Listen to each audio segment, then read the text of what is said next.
Hello everyone. So we are discussing NCERT questions of the chapter Cell, the Unit of Life. And in today's session we are going to discuss the question number 8. So the question is, what are the characteristics of prokaryotic cell? तो बेटा इस question में हमें एक prokaryotic cell की characteristics बतानी है. So let's check the answer.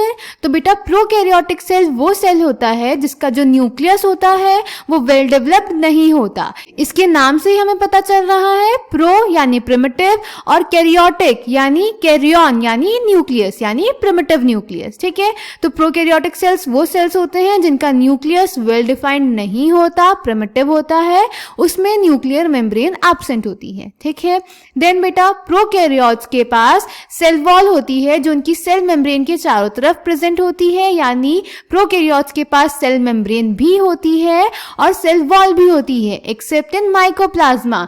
Mycoplasma में बेटा सेल वॉल एब्सेंट होती है. फिर प्रोकैरियोट्स के पास भी फ्लूइड मैट्रिक्स होता है जिसको साइटोप्लाज्म बोलते हैं. इनका न्यूक्लियस वेल डिफाइंड नहीं होता.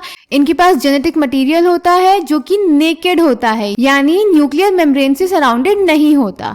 जीनोमिक डीएनए के अलावा इनके पास एक एक्स्ट्रा क्रोमोसोमल डीएनए भी होता है जिसको प्लाज्मिड बोलते हैं. प्लाज्मिड बेटा एक सर्कुलर एक्स्ट्रा क्रोमोसोमल डीएनए है जो किसी भी प्रोकैरियोटिक सेल को, यानी फॉर एग्जांपल बैक्टीरिया को, कुछ स्पेशल कैरेक्टर्स प्रोवाइड करता है, जैसे एंटीबायोटिक्स के अगेंस्ट रेजिस्टेंस. ठीक है, न्यूक्लियर मेम्ब्रेन एब्सेंट होती है इनमें. क्योंकि न्यूक्लियर मेम्ब्रेन एब्सेंट होती है तो न्यूक्लियर रीजन वेल डिफाइंड नहीं होता. इस not well defined nuclear region को हम न्यूक्लियोइड बोलते हैं. ठीक है, इनके पास मेम्ब्रेन बाउंड सेल ऑर्गेनेलीज नहीं होते. इनके पास बेसिकली कोई सेल ऑर्गेनेली नहीं होता. इनके पास सिर्फ राइबोसोम्स होते हैं.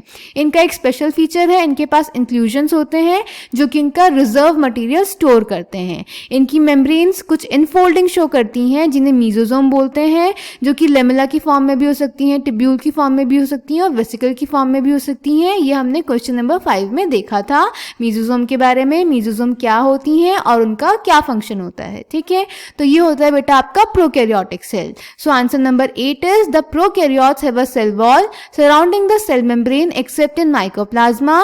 The fluid matrix filling the cell is the cytoplasm.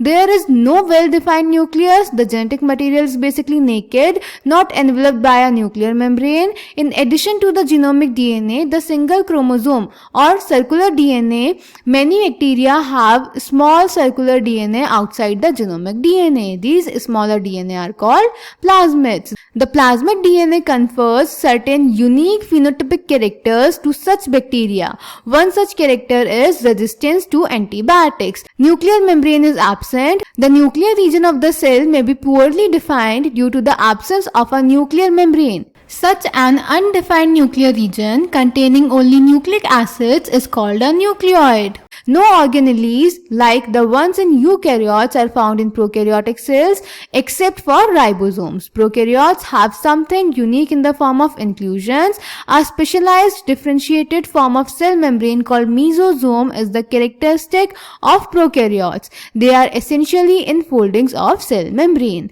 So I hope this question is clear to you. Thank you.